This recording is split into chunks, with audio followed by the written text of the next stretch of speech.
Quelque chose me dit que vous et moi, on est dû pour se parler un peu de mes dernières réceptions de jeux de société. L'école du jeu, en partenariat avec la boutique L'Imaginaire. Au-delà de vos attentes.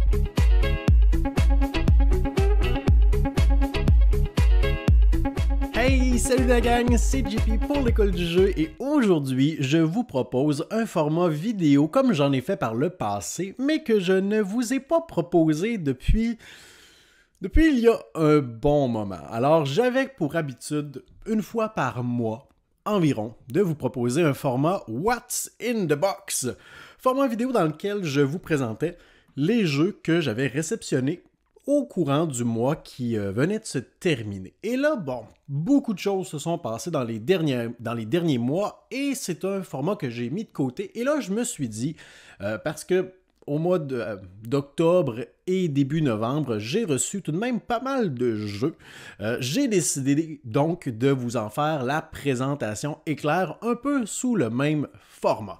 Donc aujourd'hui, je vais vous présenter peut-être une douzaine, je ne les ai pas comptés, une douzaine de jeux différents. On va faire un survol rapide de ceux-ci. Probablement que je ne vous donnerai pas assez d'informations pour connaître les règles du jeu, mais peut-être que ça va piquer votre curiosité. Peut-être que vous aurez l'occasion également de me faire parvenir, de me communiquer vos appréciations sur ces jeux dans la section commentaires et peut-être que pour certains d'entre eux, j'ai déjà publié du contenu vidéo sur la chaîne au cours des derniers jours ou des dernières semaines. Alors, sans plus attendre, commençons notre exploration. Mais juste avant, je vous invite à me laisser un pouce vers le haut si vous êtes bien excité de voir tous les jeux que j'ai à vous présenter aujourd'hui. On commence avec deux petits ajouts à Terraforming Mars. Donc, il y a de cela quelques semaines, je vous ai proposé un format apprendre à jouer en 5 minutes à Terraforming Mars. Et avant de faire cette vidéo, pour me remettre un peu dans le bain, comme on dit ici au Québec, pour me remettre un peu dans les règles, dans le contexte du jeu, je m'étais assis devant celui-ci dans une configuration en solo. J'avais enchaîné 2 parties et ça m'a rappelé à quel point j'appréciais ce jeu. Et j'ai donc décidé de me procurer ces petits plateaux de luxe, on pourrait le dire comme ça, qui aident vraiment, là, on voit peut-être pas très bien sur vidéo, là, mais c'est à double épaisseur, donc des petits plateaux avec des trous dans lesquels on va pouvoir placer nos cubes, et ça va éviter là, les problèmes qu'on pouvait avoir avec les plateaux plats, format feuille de papier de Terraforming Mars. Donc j'ai récupéré ces 5 plateaux, donc assez là, pour tout ce qui est inclus dans le jeu de base, qui me sera fort utile dans mes prochaines parties. Et j'en ai profité aussi pour récupérer l'une des extensions du jeu, donc Prélude, qui est un peu comme un module qu'on peut décider d'ajouter ou non. C'est Sylvain, en fait, qui m'avait recommandé cette extension parmi les nombreuses qui sont disponibles. Prélude qui, à l'intérieur de cette petite boîte, hop, on retrouve seulement un paquet de cartes. Alors, c'est normal là, pour un jeu de cartes comme Terraforming Mars, mais en fait, les cartes Prélude vont nous donner, dès le début de la partie, dès la mise en place, une direction, des avancements aussi, donc vous allez commencer la partie avec déjà une longueur d'avance sur le jeu de base en comparatif. Donc ça va accélérer les parties et en plus ça va vous donner une direction pour celle-ci. Alors moi je suis bien intéressé là, par seulement l'idée d'avoir des étapes supplémentaires pour la mise en place, commencer encore plus avec des petits éléments asymétriques différents les uns des autres. Puis en plus on jumelle ça avec une partie plus courte. Je suis vendu. Je vous en ai parlé largement au cours des dernières semaines. Welcome to the Moon, une petite boîte tellement remplie. Là, c'est lourd cette boîte-là, vraiment. Alors, je vous ai proposé une session de jeu en solitaire du premier scénario. Je vais publier bientôt, si ce n'est pas déjà fait, une session de jeu du deuxième scénario également en solo. Je suis rendu, je pense, à la 4e ou la 5e mission dans la campagne de 8 scénarios. Je vous en ai parlé dans mon dernier Quoi de neuf. J'en ai parlé dans le segment des coups de cœur du Prof Board Game aussi. Vraiment un jeu délectable. J'aime beaucoup, du moins j'aime tout ce que j'ai vu jusqu'à présent de ce jeu. C'est pourquoi je ne vous en parlerai pas plus longtemps. Je juge que j'ai déjà assez donné d'informations sur ce dernier. Et de toute façon, si vous suivez d'autres chaînes YouTube francophones sur les réseaux sociaux, ben vous voyez beaucoup d'informations circuler sur ce petit bijou. J'ai également reçu de la compagnie Castillo Games Rescuing Robin Hood, un jeu pour 1 à 5 joueurs coopératif dans lequel on va incarner les joyeux compagnons et on devra unir nos forces pour aller libérer des villageois, mais surtout libérer Robin des Bois des griffes du shérif de Nottingham. Alors on mélange dans ce jeu des mécanismes, des petits mécanismes comme un peu de deck building, un peu de gestion de ressources également sous forme d'attributs comme la bravoure, comme la puissance physique, la subtilité, des choses comme ça. Et on va surtout avoir un mécanisme de push your luck. Alors un petit jeu de prise de risque avec un peu de deck building coopératif qui est jouable en solo aussi. Ça représente tout de même un bon défi en solo, je vous dirais. Je vais certainement vous présenter ça sur la chaîne très bientôt.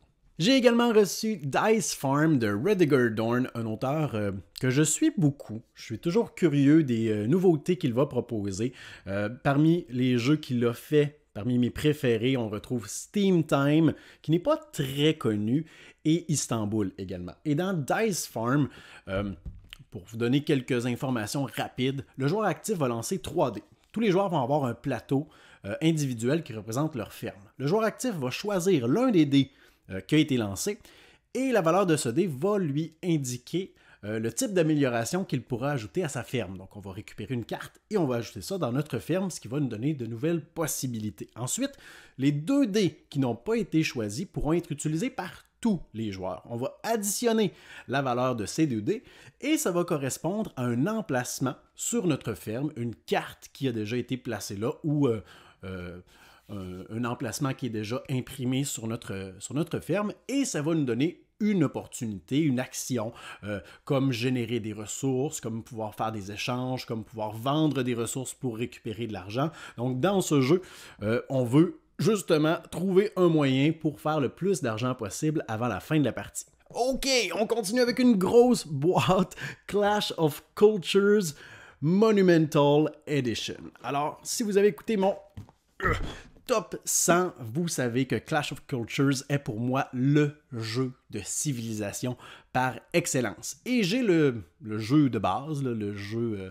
la version originale, depuis longtemps. Et dernièrement, je l'ai mis à vendre et je l'ai vendu. L'objectif n'était pas de m'en débarrasser, en fait, l'objectif était de le remplacer par la nouvelle édition qui ajoute quand même beaucoup de contenu.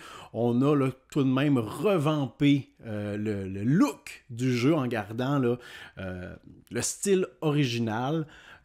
On a des nouvelles figurines, mais ce qui est intéressant aussi, et je ne me suis pas attardé trop au jeu, en passant c'est un jeu pour 2 à 4 joueurs, le jeu de civilisation plutôt long, 3 heures et plus, mais ce que je me suis pas attardé trop au changement, mais j'ai cru remarquer qu'à l'intérieur on avait ajouté des nations ou des peuples comme les Mayas, Aztèques, romains, macédoniens, etc., ce qui donne un début de partie ou des capacités asymétriques à chaque joueur dès la mise en place. Donc ça, c'est intéressant. Je me souviens pas que c'était inclus dans le jeu original, peut-être dans une extension, mais là, lorsque j'ai dépunché le jeu et que j'ai vu ça, je me suis dit, oh wow, une des choses qui me plaisait vraiment du jeu, c'est l'aspect asymétrique qu'on bâtit en cours de partie selon notre petit arbre de technologie. Et là, d'avoir un départ asymétrique, en plus de ça, je suis excité. Ça fait vraiment partie des jeux que j'ai hâte de jouer prochainement là, à 3 ou à 4 joueurs pour vraiment là, savourer toutes les subtilités et les délices que ce jeu a à offrir.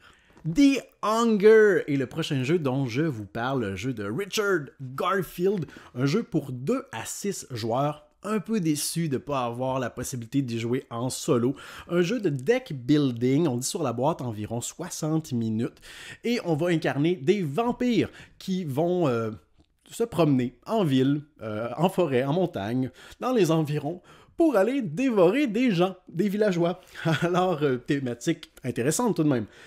Et c'est un jeu de deck building où nos cartes vont avoir une valeur, mais qui pourra être utilisée pour deux choses différentes. Donc, on va avoir des cartes qu'on va jouer devant nous et on va additionner la valeur qui est au haut de cette carte. Ça va nous donner notre vitesse. La vitesse, c'est le nombre de cases sur lesquelles on peut avancer. Si j'ai une vitesse de 7, je vais pouvoir avancer potentiellement de 7 cases. Par contre, les valeurs que je n'ai pas utilisées, donc si je décide d'avancer de cette case, je n'ai plus de restant. Mais si je décide d'avancer de 4 cases, eh bien, il me reste 3 valeurs que je n'ai pas utilisées. Ces valeurs pourront m'être utiles pour chasser. Donc, parmi les cartes qui seront disponibles, je vais pouvoir aller récupérer des cartes qui coûteront, par exemple, jusqu'à 3 pour les ajouter à mon deck. Et là, on va avoir plein de sortes de cartes. On va avoir des capacités surnaturelles, on va avoir des humains, on va avoir des familiers également, des animaux de compagnie. Donc,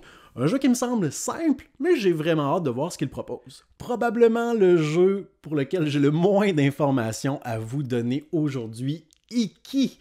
Alors, un jeu pour 2 à 4 joueurs qui est une réédition du jeu original qui était sorti en 2015, si je ne me trompe pas.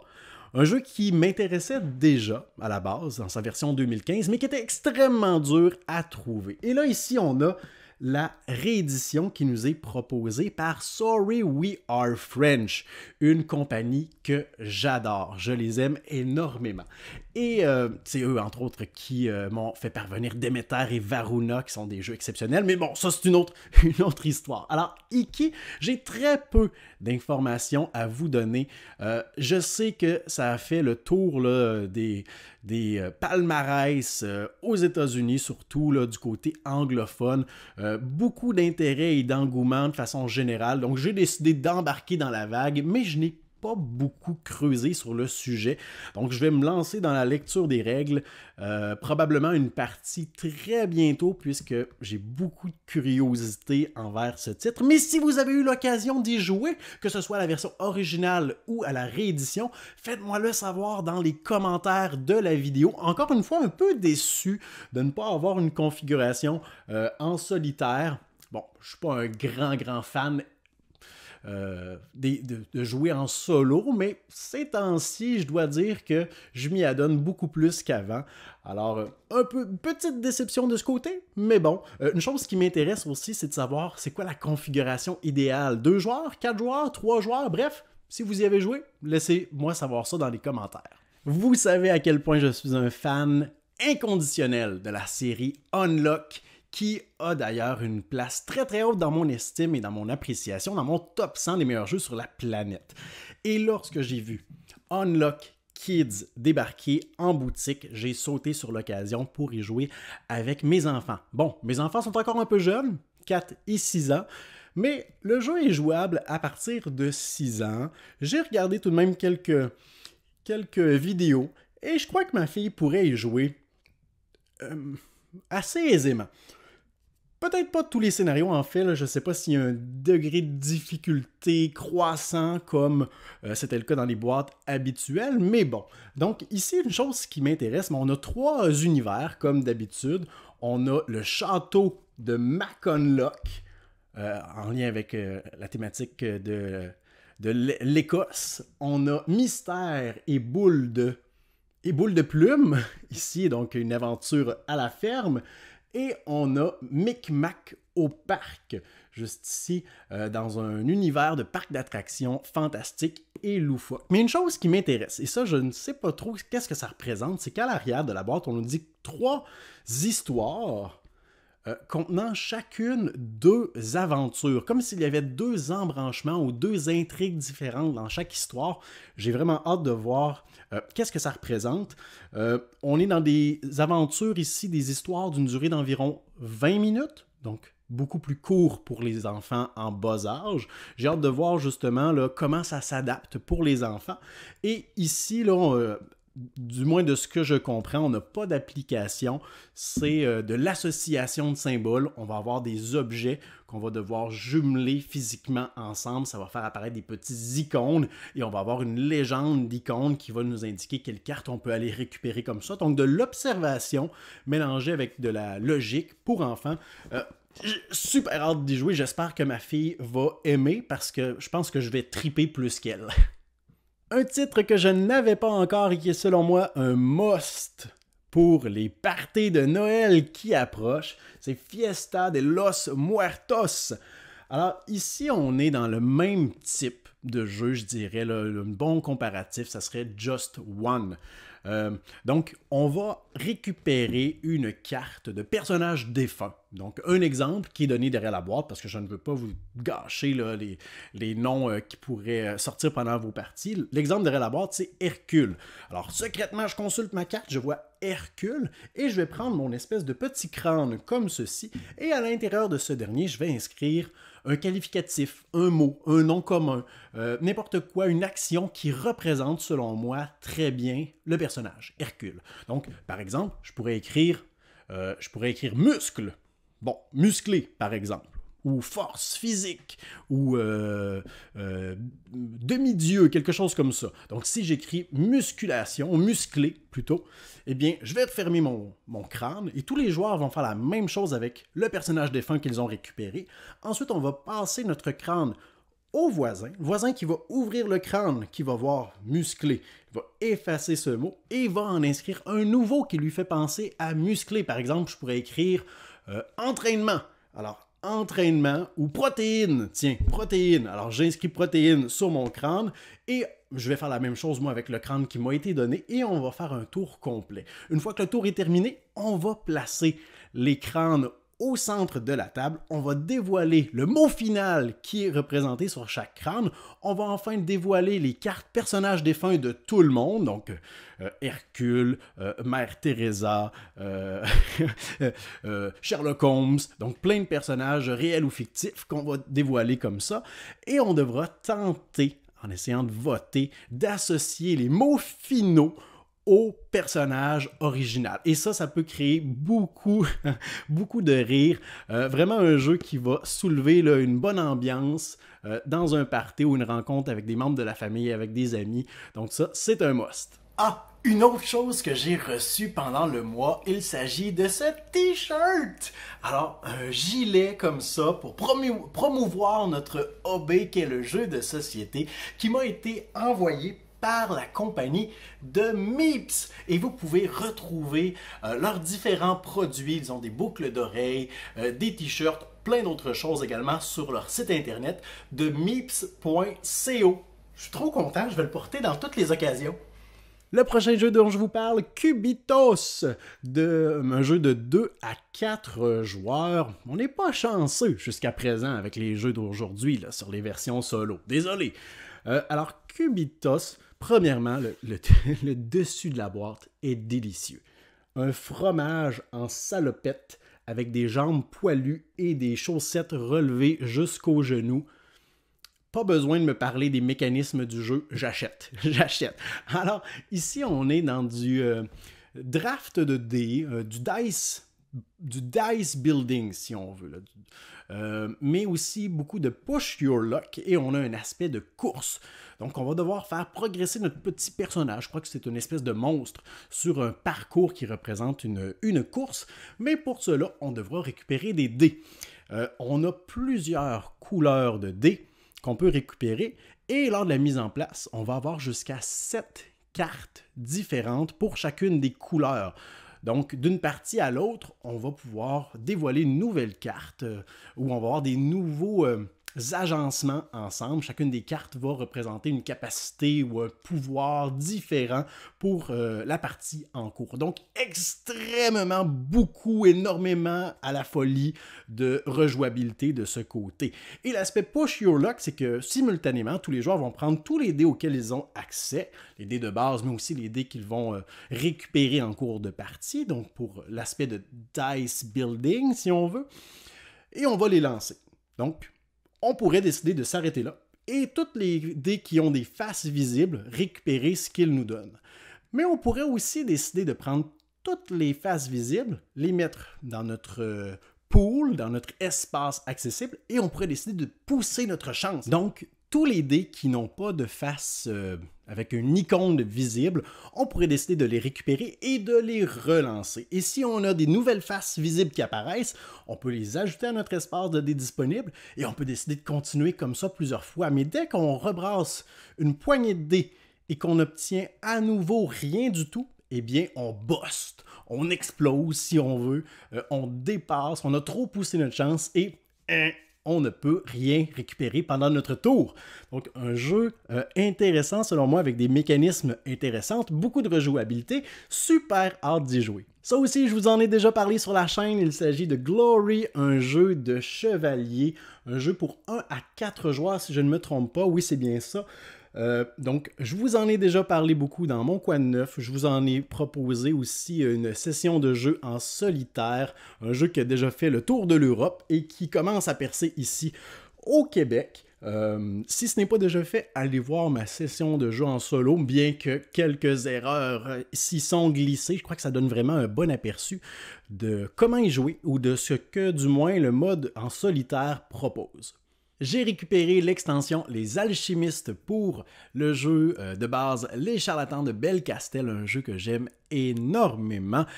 Et je n'ai pas l'extension des sorcières. Vous pourrez me donner votre avis sur cette extension dans les commentaires, mais j'ai décidé de récupérer Les Alchimistes.